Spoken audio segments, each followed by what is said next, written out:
सरकारजवळ पैसे नाही, सरकार अडचणीत आहे आर्थिकदृष्ट्या, म्हणून आम्ही कर्जमाफी देऊ शकणार नाही असं सरकारमधल्या नेत्यांचं म्हणणं आहे. पण आमचं म्हणणं असं आहे की मग हे फक्त शेतकऱ्याच्याच बाबतीत का?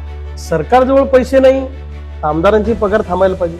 बरोबर. सरकारजवळ पैसे नाही तर मंत्र्यांचे पगार थांबायला पाहिजे. सरकारजवळ पैसे नाही तर मग कर्मचाऱ्यांचे पगार थांबले का? पण प्रायोरिटी सगळ्यांना आहे. आम्ही प्रायोरिटीवर का नाही शेतकरी?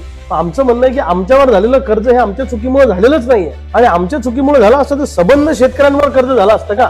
मला सांगा, तुम्ही एखाद्या विशिष्ट समूहातले लोक जर आत्महत्या करत असतील तर दोष व्यवस्थेमध्ये आहे ना. बरोबर. आज सोयाबीनला भाव नाही, कापसाला भाव नाही, उसाला एक रकमी FRP कारखाने द्यायला तयार नाही, कारखान्यावर सरकार कारवाई करायला तयार नाही, धानाला भाव नाही, कांद्याची परिस्थिती वाईट आहे, दुधाची परिस्थिती वाईट आहे, म्हणजे कोणत्याही मालावर शेतकरी आज अडचणीत आहे. पण आमच्यावर झालेलं कर्ज हा सरकारच्या अनैतिक धोरणाचा परिणाम असेल तर ते फेडण्याची जबाबदारी सरकारची आहे. अंबानी अदानीचा उद्योग तोट्यात गेला तर राईट ऑफच्या नावाखाली त्याचं कर्ज तुम्ही माफ करता.